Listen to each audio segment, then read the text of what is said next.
Hello दोस्तों, आज जो क्वेश्चन है वो है कि इफ सेक थोड़े इक्वल है कॉसेक ए माइनस का 20 डिग्री का, वेयर एज थोड़े जो होता है वो क्या एक्यूट एंगल है, फाइंड करना ए का वैल्यू। ये एक्यूट एंगल दिया हुआ है, इसका मतलब है कि इसका जो एंगल का रेंज होगा वो 0 से बड़ा होगा और हमारा 90 से कम होगा। तो इसको हम क्या करते हैं, तो कैसे निकालते हैं? तो इसको निकालने के लिए सबसे पहले क्या करना होगा, trigonometric ratio of complementary angle का यूज़ करना होगा।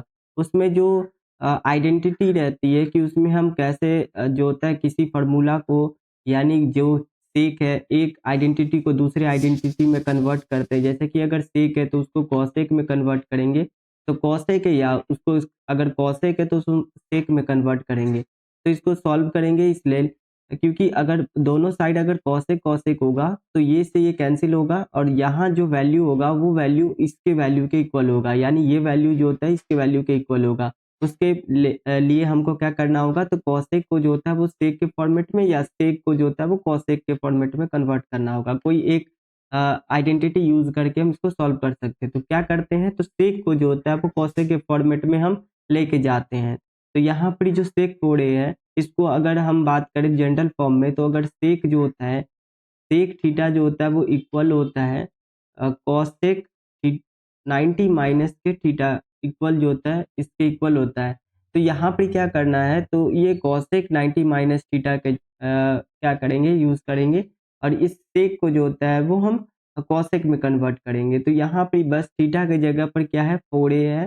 तो जहाँ पर थीटा है वहाँ पर 4a है। तो अगर सेक को अगर हम कॉसेक में लेके जा रहे हैं तो ये वैल्यू सेक का क्या होगा, सेक 4a का वैल्यू किसके इक्वल हो जाएगा, कॉसेक के। तो कॉसेक 90 माइनस 4a ये इक्वल होगा कॉसेक ए माइनस का 20 डिग्री के।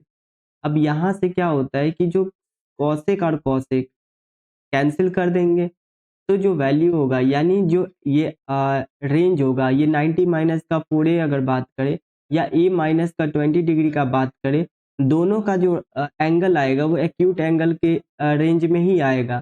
तो इस दोनों को बस बराबर कर देते हैं, 90 माइनस का 4a equals to a minus का 20।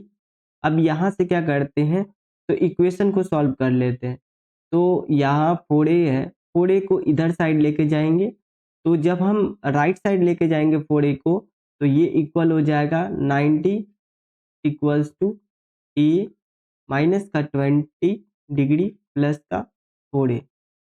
अब यहाँ से क्या होता है, तो इस 20 को हम लेफ्ट साइड लेके आते हैं क्योंकि ये नेगेटिव साइन है। तो लेफ्ट साइड आएगी तो वो पॉजिटिव साइन लेगी। तो 90 प्लस का 20 डिग्री, ये 90 डिग्री है,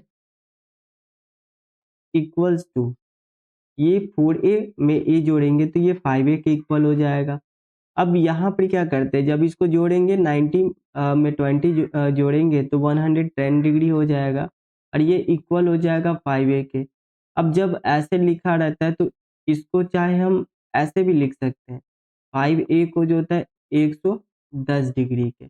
इसका रीज़न ये होता है कि अगर हम x के जगह 10 लिख दें तो भी x का वैल्यू 10 ही है, या 10 इक्वल्स टू x लिख दे तो भी x का वैल्यू 10 ही है, यहाँ पर कोई चेंजेस नहीं है।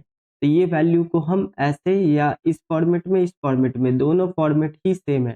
तो यहाँ से जो a का वैल्यू आएगा वो होगा 110 डिग्री में से 5 से डिवाइड कर देंगे तो 5 टू जा 10 और 5 टू जा 10, काटने के बाद जो होता है वो 22 डिग्री आ रहा है। तो यहाँ पर जो a का वैल्यू आ रहा है वो हमारा a इक्वल्स टू 22 डिग्री के इक्वल होगा। Thank you.